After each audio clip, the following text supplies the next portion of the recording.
U trenutku kada smo zakoračili u stari deo Hojana, osjetili smo kao da smo ušli na set romantičnog filma. Svuda oko nas prizori su bili izuzetno slikoviti, a posebno kada je pala noć. Hojan noću izgleda čarobno, kada su brodići na reci Tubon osvetljeni stotinama lampiona. Dok plovite rekom, vidite kako se refleksije šarenih svetala prelivaju po vodi, stvarajući kaleidoskop boja. Na obalama reke, starinske građevine, restorani i kafići svetlucaju u toplom sjaju lampiona, dok miris tradicionalne vijetnamske kuhinje ispunjava vazduh. Zvukovi nežne muzike i smeha mešaju se sa šumom vode, stvarajući magičnu atmosferu koja očarava svakog posetioca. U gradu ćete naići na ljubazne prodavce gde možete kupiti lampion napravljen od živopisno obojenog papira, pažljivo izrađen sa svećem u sredini. Sa lampionom u ruci možete zaželeti želju dok ga puštate na mirnu reku, posmatrajući kako lagano pluta dalje, osvetljavajući okolinu svojim blagim sjajem. Svakog dana nakon zalaska sunca možete se ukrcati na tradicionalni vijetnamski brodić i pustiti sveću želja. Ljudi su to nekad radili samo za vreme punog meseca, ali koliko sam čula, noć punog meseca ima samo još više sveća koje plutaju vodom. Takođe ima mnogo brodova koji su zapravo restorani ili barovi. Ako se zategnete tamo tokom festivala lampiona, doživljaj postaje još magičniji. Lampioni su neizostavni deo svakog koraka u Hojanu, bilo da su postavljeni duž ulica, u radnjama ili kod prodavaca na trgovima. Turisti mogu zastati, pogledati ih i čuti stare priče dok posmatraju majstore kako vešto prave ove čarobne svetiljke.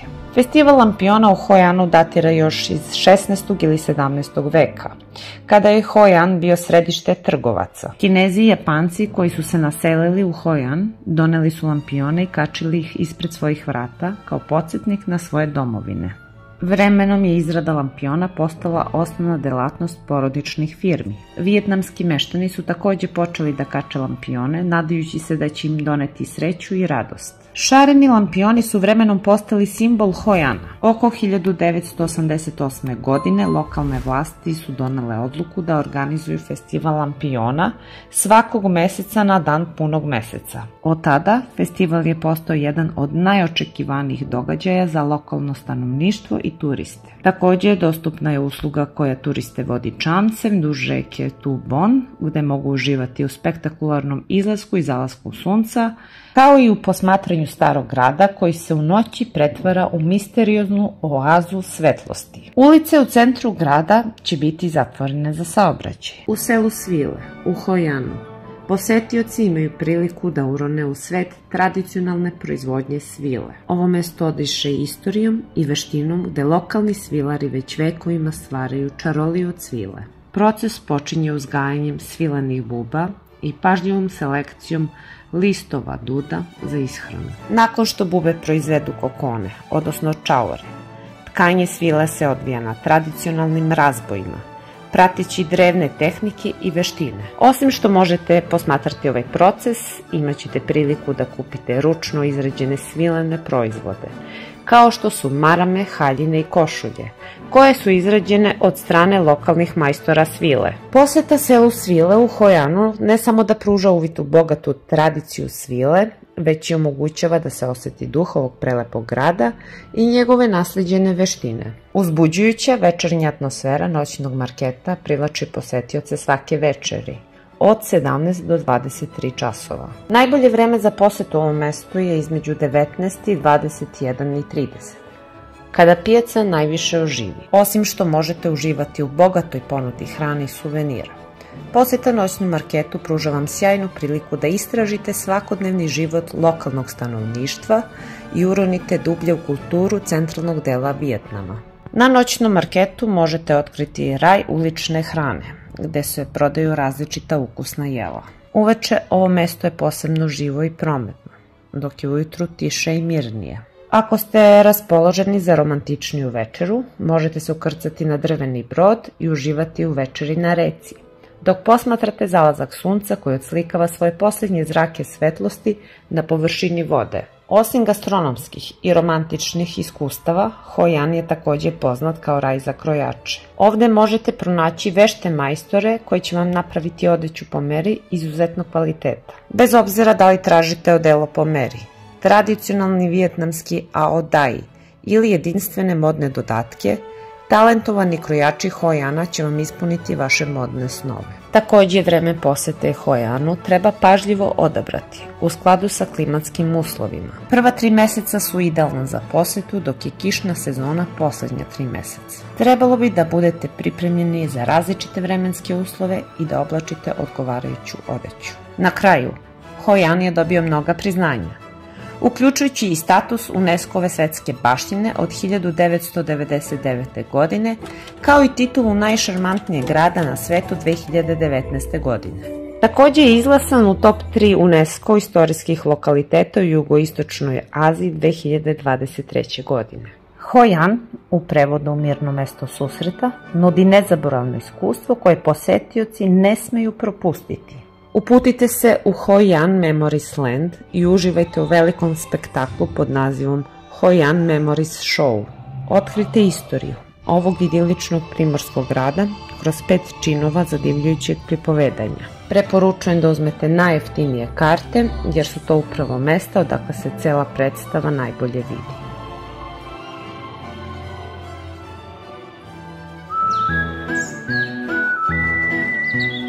Kokosovo selo je destinacija koju svakako trebate posetiti, pružajući zaista autentično iskustvo. Smešteno je samo na 15 minuta vožnje od Hoi Ana, do kojeg smo stigli koristeći aplikaciju Grab. Vožnja brodom koja traje oko sat vremena koštala nas je samo 3,5 evra po brodu. Iznajmile smo 2 brodića, a naši skiperi su bile starije dame koje su nas stalno zabavljale i animirale. Čamac u obliku kokosovog oraha je popularan tip čamca u Vijetnamu, koji izgleda kao polovina kokosovog oraha. Na pojedinim deonicama nailazili smo na punktove gde smo mogli kupiti piće, kao i karaoke barove gde smo se mogli okušati u pevanju. Srele smo grupu Korejaca koji su se sjajno zabavljali. Takođe postoji mogućnost ulaska u brodić koji vas može zavrteti toliko jako da biste mogli ispasti iz njega. Ovo je svakako za one najhrabrije i sa dobrim balansom. Sve u svemu bilo je nezaboravno iskustvo koje toplo preporučujem. Došlo je vreme da posetim i ovaj zabavni park.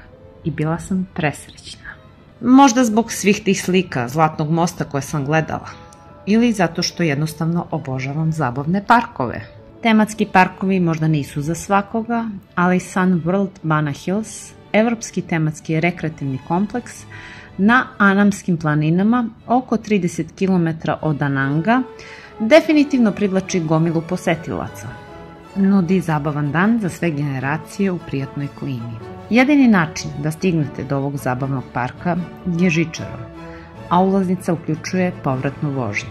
CNN je ovu žičaru svrstao među 10 najimpresivnijih na svetu, a osvojila je više Guinnessovih rekorda. Postoje različite linije i stanice, zavisno od toga gde želite da idete. Bez obzira koju liniju izaberete, uživaćete u slikovitoj vožnji sa neverovatnim panoramskim pogledom od 360 stepeni. Tokom vedrih dana možete videti čak do Dananga i mora.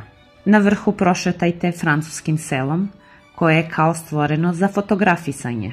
Selo ima gradsku pijacu, simpatične kafiće, katedralu i fontanu. Izgleda tako realistično da ćete se hodajući kaldrmisanim ulicama uz zvuke francuske muzike osjećati kao da ste u Evropi iz prošlih vremena. Pozirajte ispod lukova, ispod balkona, pored vintage bicikala ili bilo gde u selu za nezaboravnu profilnu sliku. Želite li da se osjećate kao da hodate kroz oblake na zlatnoj stazi? Posetite Zlatni most, koji ste sigurno već videli na internetu. Most dug 150 metara, sa 2 džinovske ruke, koje drže stazu, postoje inspiracije za mnogi slične konstrukcije širom sveta. Napomenu, ovo arhitektonsko čudo može biti veoma posećeno. Da biste snimili fotografije bez drugih turista u kadru, dođite rano. Ako želite romantičnu šetnju kroz uređene vrtove, ukrcajte se na jedinstvenu žičaru do bašte ljubavi. Le jardin d'amour. Ovaj kompleks čini 9 različitih vrtova, svaki uređen u posebnom stilu. Tu su lavirint od živice, ogromna šahovska tabla i mnoštvo živih ograda, balustrada i cvetnih aranžmana koji su savršeni za prelepe fotografije. Vijetnam je poznat po duhovnim građevinama na vrhovima planina. Odmorite se od gužve u pagodi Linh Ung. Na 1500 metara nadmorske visine ona pruža fantastičan pogled. Takođe može se pohvaliti jednom od najvećih Buda statua u zemlji, koja spokojno sedi na kružnoj osnovi, širokoj 5 metara i visokoj 27 metara. Kada smo se vraćali kući, uhvatilo nas je nevreme i morali su da zatvore žičare. Pa smo se zaglavili na brdu, čekajući da oluja prođe. Ali nema veze, iskoristili smo pauzu da navalimo na sladoled i malo ubijemo vreme. Hajde da pričamo o mojoj omiljenoj temi, to je kafa. Vijetnam je drugi najveći proizvođač kafe na svetu, odmah posle Brazila, proizvodeći 16% ukupne svetske kafe. Primetila sam da je kafa u Vijetnamu neverovatno ukusna i jeftina, a verzija sa ledom je osvežavajuće piće koje vas rashlađuje tokom toplih, vlažnih meseci. Ujutru sam obožavala da popijem crnu kafu, jednu od tradicionalnih vijetnamskih kafa, koja je vizualno podsjeća na tursku kafu, ali je po ukusu slična kakao. Milica je pak preferirala crnu kafu s kondenzovanim mlekom i ona se smatra tradicionalnom vijetnamskom kafom. Međutim, pravi vrhunac mog putovanja bio je upravo istraživanje različitih vrsta kafe. Probala sam toliko različitih varijanti, iako bih priznala da su mnoge više ličile na dezerte. Svaki dan sam uživala u kokos kafi, a ponekad bih naišla i na slanu kafu ili kafu od jaja i sve su bile izvanredne. Kažu da na severu zemlje treba probati slanu kafu i kafu od jaja, što sam naravno i učinila. Uživanje u bogatstvu vijetnamske kafe zaista je bilo nezaboravno iskustvo. Od još interesantnih kafa istakla bih kafu sa limunom ili kafu sa narandžom. I sada dok vam sve ovo pričam, maštam o jednoj kokos kafi. Sada bih vam ispričala nešto o hrani. Kada sam prvi put probala na Tajlandu pad thai, shvatila sam da je to moje omiljeno jelo. Od tada sva jela sa pirinčanim nudlama su moja omiljena. Pho je verovatno najpoznatije jelo koje ćete probati u Vijetnamu, sa mnogo različitih varijacija. Ali osnovna su pho bo sa govedinom i pho ga sa piletinom. Cao lao je jelo poreklom iz grada Hoi An. Takođe se bazira na buljonu, ali za razliku od phoa, ovde se koriste i svinjetina. Vijetnamci su poznati po svom brzom uličnom jelovniku, a jedno od istaknutih jela je banh mi sendvič. On se sastoji od bageta belog brašna, ispunjen ćuftama od mesa, koje se prži na roštilju neposredno pred serviranje. Goi kuon rolnice, za one koje ne znaju, su prolećne rolnice punjene povrćem. Ovde često znaju da pune i sa mesom i pržene su u ulju. Providno testo od pirinča obavije klice začina, salatu, korijander, pirinčane rezance, komade mesa ili plodove mora, a sve je prelivano ribljim sosom. Banh cha je jelo koje trebate probati. Ono je tradicionalno jelo i veoma je popularno. To su nudle sa svinjskim mesom koje se nalaze u supici koja je slatkastog ukusa. U supicu se stavlja luk, čili papričice, limunov list, menta i druge travke. Hot pot je još jedno veoma zanimljivo jelo, jer zapravo vi sami pripremate. Kada dođete u restoran, sedeći na niskim plastičnim stolicama za isto tako malim stolom, obično smeštenim na trotoaru ispred lokala, dobijate posudu sa vodom koja se zagreva na vatri, štapiće, sveže sastojke i tada kreće proces pripreme jela. Ja sam se uvek šalila da su ljudi toliko vredni da i dok jedu nešto moraju da rade. Primetili smo da nemaju puno veganskih opcija ili da su jela sa mesom ili sa ribom, morskim plodovima ili pak sa jajima. Saigon i Bia Hanoi su popularna piva. Vijetnamsko vino od zmije je poznato po svom načinu pripreme.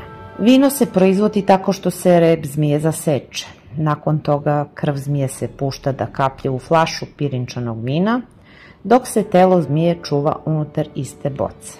Zbog izuzetno visokog procenta alkohola, vino od zmije se tradicionalno pije iz čašica. U Vijetnamu se veruje da vino od zmije značajno poboljšava zdravlje i vitalnost.